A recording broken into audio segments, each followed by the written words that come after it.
And charan! Hello, good afternoon everyone. Ayan, may nadaanan naman tayo. Bakuran ng kung sino man. Ayan, nakita nyo yan guys. Ang daming, wala sa ayos yung mga halaman nila. Basta marami na silang halaman.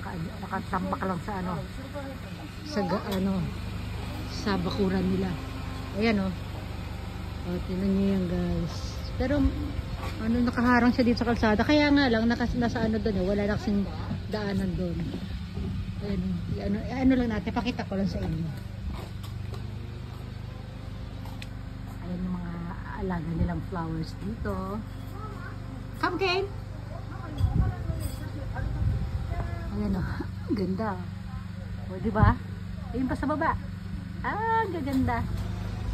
O, ito naman iba rin to. Kahawig siya nung kanina. Ibang color lang, ayan o. Pero iisa sila ng lahi.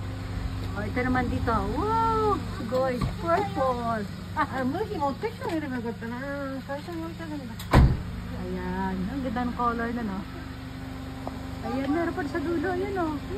Kaya lang, ayan, natambakan na ng kung ano-ano. Walang nag-aalaga, pero ano pa rin sila, o. Mas sigla pa rin yung mga halaman. Ito pa. O, diba? O, ito, ang ganda, o. Ito naman iba naman sa mukha nung kanina pero may violet sa gitna. Ayan o. May tinambakan ng ngalan ng bisikleta o. Wala na nag-aalaga. Ano na? Kalat-kalat na yung bulaklak. Ayan o. Ito pa ibang color o. Ang ganda nila o. Magkakaiba ng color lang pero isa yung lahi.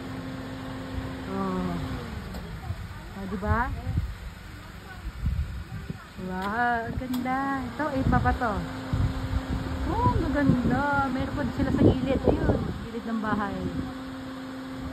Baka makita ko na may ari dito. Ayun na, umikot na yung guys. Anong tawag dyan? Para siyang windmill. Tama ba yung sinasabi ko? Basta yun. Ayan, nandito kasi kami sa may work dito yung asawa ko sa malapit ng bahay na to. May kinuha lang sila mga gamit. Kasama ko yung panganay ko, si Mami kasi si Queen. Laging swellites dyan. Ayan na, sige na. Papaalam na tayo lahat. Bye everyone!